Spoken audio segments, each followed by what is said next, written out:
friends. Okay, so today we're going to be looking at resolutions, New Year's resolutions versus goals. And we're going to take a little bit of time to look at why there's so much negativity about New Year's resolutions. So I always take the words, take a moment and think about them. I want you to think about New Year's resolution. What does that mean to you? What do you think of when I say it? And what do you feel inside? I know for me, when I hear the words New Year's resolution, I feel negative. I feel like it's unachievable. I feel like it's not real. Never going to happen. So it's a lot of negative feelings towards the words New Year's resolution. But I know that also that after the hustle and bustle of Christmas, so after the holiday season where you've had Christmas and New Year, even before that I have my birthday personally, there's a lot of other Christmas parties and events and there's all the relaxation that goes alongside it and it's Christmas time, it's okay, it's Christmas time. And we wear our comfy clothes and we maybe get a little bit lazier. And so we relax into it, which is great. However, after it, we think the new year is a good time to maybe get back on track in some sort of way, maybe realign our health and fitness goals, to think about maybe motivating to do something, quit something, whatever the thing is. And I think all of us maybe have something deep down. I know for me, it's a reset point for me. So if on one side it's a reset point and I want to do something with that new year and I want to have something I achieve from that year in this side, but on this side I have it's negative and it's never going to happen. How do we swap that? How do we get that into one? Because if you have this thing you want to do and you have this negative thing, how can you combine it to make it work, right? So I think because we tell each other that New Year's resolutions don't work, immediately it's negative. You know, if you have a kid and you tell the kid every day that it's bad at maths, then it's going to think it's bad at maths. So if you every day tell yourself that the resolution is not going to work, then it's not going to work, right? So you're immediately setting yourself up to fail.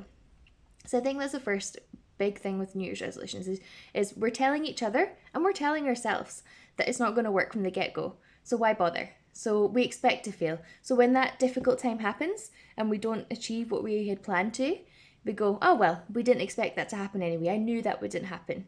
Or I knew that wouldn't happen for you. We'd say it to each other. It's an expectation. It's a universal expectation that we're not going to make a New Year's resolution work, which is not great. And I think the reason that that's come about is because resolutions are built around perfection. So a resolution is to make a firm decision to do something, to decide to do something absolute. So that doesn't leave much room for error. So if you decide, I know I'm going to lose 50 pounds in weight. My New Year's resolution is to lose 50 pounds. And then you get into your first week and the first few days and you're going for it and you're eating healthy and you're exercising, you're working out, and then it gets to the weekend and you go for a few drinks, you have a takeaway, and you have a lazy hangover Sunday. Well, have you failed? Is that resolution over? Immediately your brain's going to say, hey, you failed. I told you it wouldn't work. But actually, just because you've not done it every day doesn't mean it's not going to work. That one slip is not going to change it. One bad meal doesn't lose all your weight. You know, you don't put on all your weight from one bad meal, just like you don't lose all your weight from one salad. It's not one thing. It's a continuation of doing it. So it's almost like at the first hurdle, we give up on the New Year's resolution. It's an unusual thought, and it's only with New Year's. We don't seem to do it so much with goals. Maybe we do. But for me, I think it's New Year's specifically. We have this, well, it doesn't work. Oh well. So what if we changed the story? So what if we changed it to, instead of it being an absolute, it being something you do often? So for example, I was speaking with my mum and she said, well, what if you say every day I'm going to have a healthy breakfast for the new year? Well, that's a great resolution, absolutely. But is it realistic? So what if you said often? I'm going to have a healthy breakfast often. Well, that's achievable. And see, on that day you don't have a healthy breakfast, you don't feel so bad because you've not set yourself up for perfection. You've set yourself up for growth. So if we change the story of what we're going on about and change it from this is what we're going to do, and as soon as we go a little bit off course, that's it, over, and change it to, yeah, okay, it's okay for me to make mistakes. So if we change it from the negative to the positive and allow ourselves to make the mistakes, we're more likely to achieve what we want to achieve. is personally what I think when making a resolution. So if it's but I think from that story, there's another thing I'd like to take. So the other thing I'd like to take is that, is it realistic, right? If you've got your £50 that you want to lose, and you get to week 2 and you go, oh, I've only lost £2. That's it. It's not going to work. Well, of course, that's actually a healthy weight loss, right? Rather than, I've not lost £20 in my first 2 weeks, because that's not realistic. You're not going to do that. So if that's what you expect, then it's not going to happen. So you have to look at your expectations, make sure they're realistic in what you set. So when you set goals, so in my head, may not be for everybody, but in my head, a New Year's resolution is just a goal set at a certain point in time. I know that's not what everyone thinks. I did some research, and so I read online. So they said resolutions are the themes or the direction that your life is going, and the goals are the steps that take us there. So if that's the case, maybe it just needs to change, and maybe we're putting our goals as resolutions.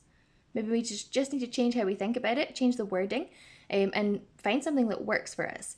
You know, if you set a goal of living a healthier lifestyle, it's broad. It leaves scope for movement, for change, and there's different things you can put in place, and you can make a plan to make that happen. So let's say the resolution is have a healthier lifestyle. That means you can make the goals of have a healthy breakfast often, you know? So make a plan, put it together. I know in the workbooks, the goal setting workbooks, we've gone through the SMART approach and all the different ways you can do that to try and make a goal that's achievable. Because if it's not achievable, then there's no point in doing it, right? Don't set yourself up to fail. You're never going to feel good about that. Do things that make you feel good. And you know what? Set yourself up with small goals to start with. Because if you get a win, you feel so much better about it. So break your goals up. Break your resolution up into smaller steps so that you can celebrate when you hit those little marks throughout it. Because if you win, if you feel like oh yes, I've reached that £1 weight loss, and you celebrate that, you're going to feel super good about it. Yeah? You're going to feel great about what you've achieved so far. So don't give yourself difficult, unrealistic goals that are going to make you feel sad and down and not achieve them. Because why? Why would you do that? You know, that may be long term what you want. You maybe think in the future, I'd love to be £50 lighter. Cool, absolutely.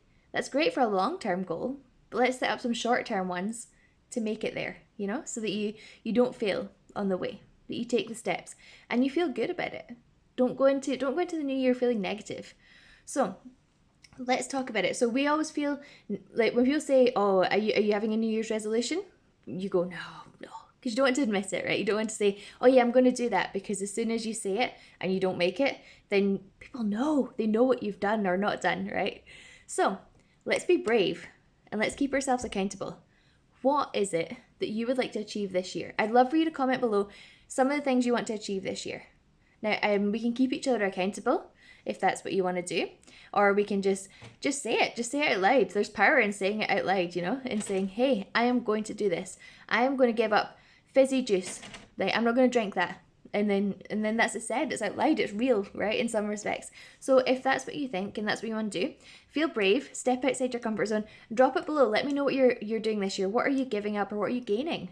What are you going to do this year? Are you going to go outside more? Are you going to go out and enjoy life? It doesn't have to be an external thing either. You know, it could totally be, I'm going to take some more time for me. I'm going to take some time for self-care. I'm going to read more. I'm going to color more. Do things that are for your brain and not just physical appearance, because that's another thing that happens a lot with your New Year's resolution, is that because we have overindulged maybe at Christmas, and we've all wore those loose stretchy pants and and jumpers and stuff, that suddenly when we put on the jeans with the actual buttons and the zips, it gets a little bit tight. So our resolutions quite often aim around, you know, weight loss and physically how we look and giving stuff up for our health, which is awesome. Yeah, go for it. That's a great goal to have. But it's also important to have goals outside of that. So split it up. Let's look at, we do, as part of Sweat Working, a group that I do with Club Synergy, and an amazing group of ladies. When we do our check-ins, we split it into 4. And we look at our mind, our body, our business, and our relationships. So maybe that's a good way to look at your goals, right? Look at all parts of your life. Don't just take one part So I'd love you to take that book that I've put up there, that goal setting workbook, work through it, see how you get on. I'd love your feedback on how you're sitting there, and if you're feeling brave, get that comment below. I want to hear what you're up to this year. What are you setting as your goals? What is your resolution for this year? However, whatever wording works for you, I want you to use that. And yeah, let's hear about it. Let's see, or if you have other opinions and thoughts on New Year's resolutions and why they maybe do or don't work for you, then please let me know. And if you've managed to keep a resolution, then I really want to hear from you. That'd be really exciting, and I'd love to celebrate with you. So cool. Write your comments below, and let's hear it. Let's discuss. I hope you have a fabulous day, and I'll speak to y'all soon.